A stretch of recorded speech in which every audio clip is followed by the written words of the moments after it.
Hi everyone, welcome back. Well, it's another warm, dry, sunny day here on Brookdale Farm. We had a bundle of rain about a month ago and we got a really early germination of the grass. And we've had a little bit since then, but the grass has pretty much dried out and there's not much left here. It's desperate for a drink, but we've got rain forecast for the weekend and a fair bit of next week, so it's not a lot of rain, but it'll be enough to kick the grass along. Today's job is a slightly different job. It's a job that I both, as a kid, I loved. Now as an adult with a bit more knowledge, I don't particularly enjoy doing it so much. This paddock here is going to be planted into wheat. Now, one of the chemicals we use to control the weeds is called triflurin. It's a chemical that you put down before seeding, and then you seed straight over the top of it, and it sort of forms a blanket to stop any of the weed seeds germinating. The trouble with it is it needs to go down onto bare dirt. So as soon as it touches stubble or grass, it neutralizes and it doesn't work.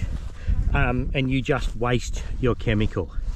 So today, and I only do this where I'm planting wheat generally, we're burning all of our old stubble. So we don't have much stubble here and I easily get the seeder through it. If it's really thick stubble, people also burn the stubble to so that they can get the seeder through. Because I run sheep, I don't generally have that problem. There's a few thicker bits of stubble that will tend to block the seeder up. This is a little corner that missed getting sprayed a couple of years ago and there's a bit more grass and stuff in here. But generally I don't have issues with that. Now it's a very still day today with just a small amount of breeze. Burning stubble is always a bit dangerous and you need to know what you're doing. The first thing we need to do is work out which way the wind is blowing, and it keeps changing here today.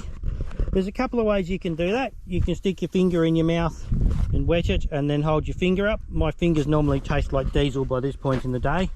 So if we just kick the ground, we can see the dust drifting off in that direction. So the wind is coming from down here. Now that means we want to start the fire. We've got a little bit of a fire break here. It's not a particularly good one, but it'll be fine because we've got hardly any wind. We want to burn right up along the fire break on the wind, on the side the wind is going to blow the fire to. This will help burn a much bigger fire break here and will stop the fire racing up the hill and jumping our fire break. There's a couple of things we should always have when we're burning. A decent fire unit on the back of the ute, just in case things get out of control. It's a bit embarrassing when you've got to call the fire brigade. And the other thing that I always carry is a green leafy branch. These make great fire extinguishers. This is how all the old guys used to put out bushfires all through summer. And you can just basically brush the fire out with it. Use it like a broom. Sweep the fire out. They work really, really well. Now for lighting up the fire today, we're going to be using one of these fancy firebug lighters. This is not mine, I've borrowed this one. Now there's a couple of things to know about these.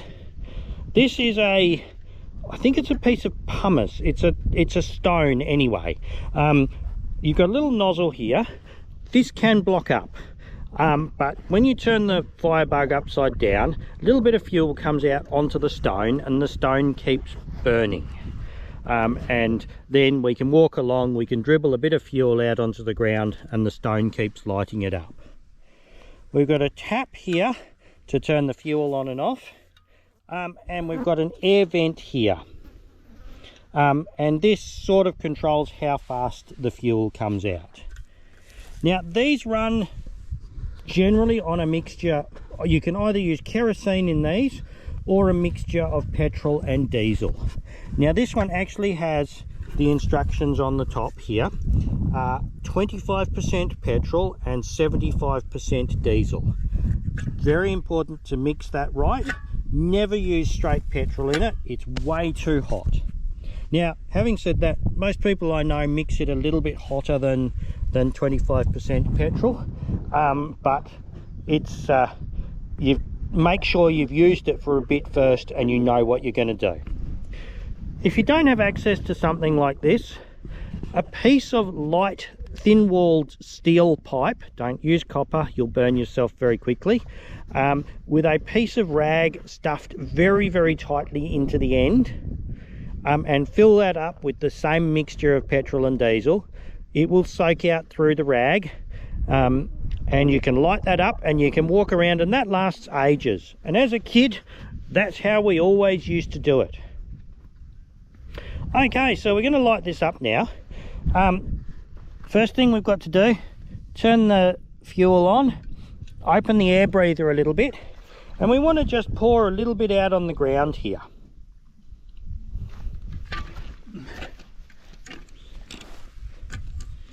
And let me just put the camera down.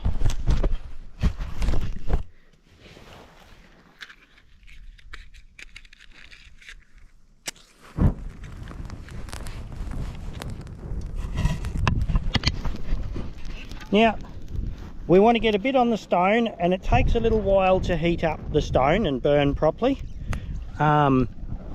especially if you've got a fairly cool mix. Then we can just walk along right on the edge of our fire break here, and we can get round the paddock pretty quickly. Then we can just zigzag back across here again. So we're burning a second row just inside where we started it.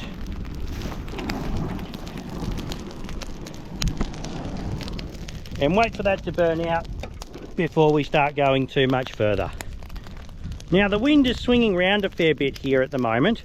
It was blowing up that way before. Now it's blowing back across that way. So you really do need to carefully watch which direction your wind is coming from whenever you're lighting up stubble. Things can change very quickly and it can become very dangerous.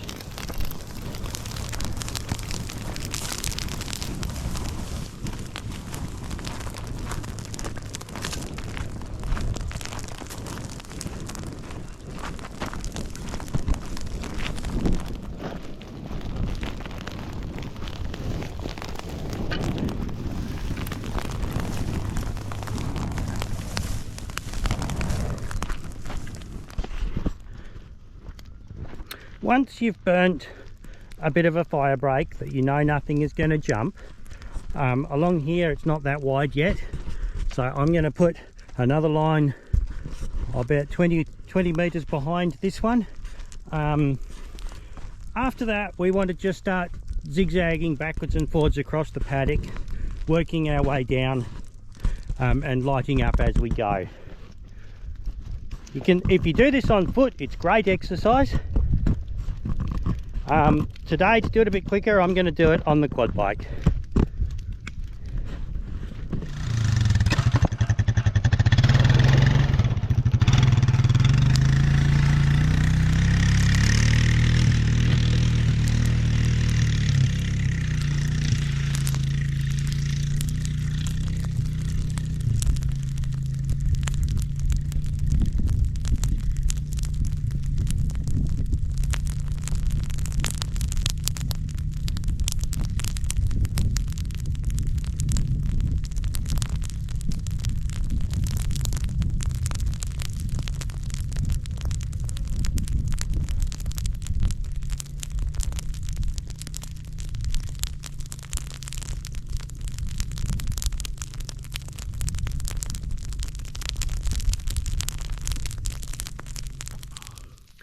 All the smoke at the moment, not just from our fires, but from everybody in the district, it does give really nice sunsets.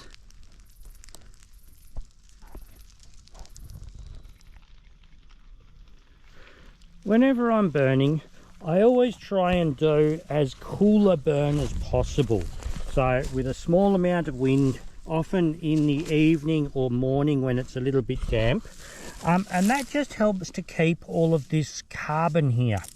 Now, the best thing to do with stubble is always to let it mulch back into your soil so you get the carbon back in your soil. If you do a really hot burn, all of this stuff just goes up as ash, and you lose it all. Hopefully now, before we get a wind, we'll get a bit of rain on this and it will wash all this charcoal back down into the soil, and that will help out our carbon levels. Like I said, burning is not a good answer to anything, but just for the wheat I have to burn a small amount. Anyway, I hope this video has been useful to a few people. Thanks very much for watching, and I hope to see you again next time. Bye.